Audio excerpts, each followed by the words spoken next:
नवरात्रि के तीसरे दिन माँ चंद्रघंटा की पूजा होती है। चंद्रघंटा के स्वरूप में आती है।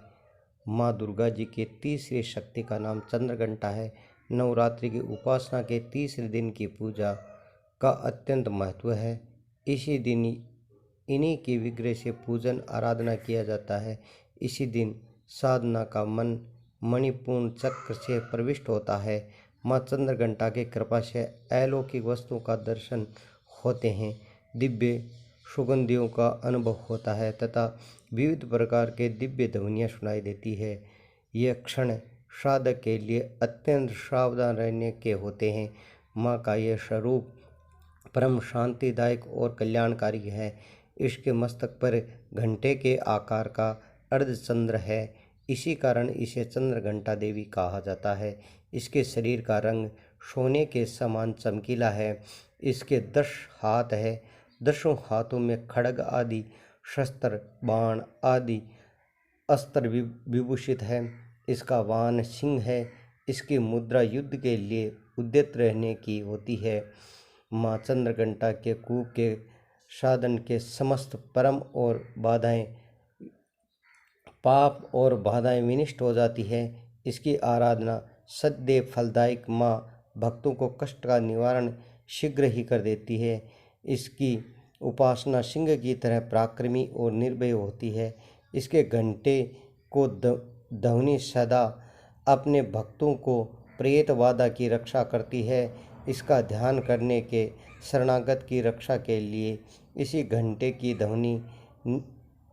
ध्वनि का निदान हो उठती है। माँ के स्वरूप और अत्यंत सौम्यता एवं शरीर की परिपूर्ण रहती है। इसकी आराधना से वीरता, निर्भयता के साथ ही सौभाग्यता और विनम्रता की विकास होकर मुख, नेत्र तथा संपूर्ण काया की कांति, गुण एवं वृद्धि होती है। स्वरूप के दिव्य अलौकिक माधुर्य और समावेश हो जाता है। माँ चंद्रघंटा के भक्त और उपासना जहाँ भी जाते हैं, लोग इन्हें देख कर के शांति और सुख का अनुभव करते हैं। माँ के आराधक के शरीर के दिव्य और प्रकाश युक्त परमाणु के अदृश्य विकिरण होता रहता है। यह दिव्य क्रिया साधारण चक्षुओं के दिखाई नहीं देती, किंतु साधक इनके संपर्क में आने से लोग इसे बात का अनुभव करते हैं, भली भांति करते हैं।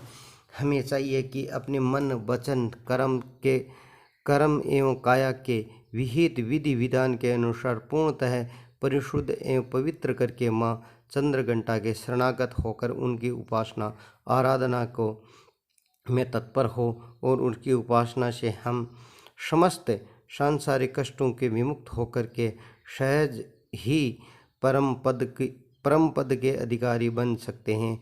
हमें निरंतर इनकी पवित्र विवाह के ध्यान में रखते हुए साधना की ओर अग्रसर होने का प्रयत्न करना चाहिए।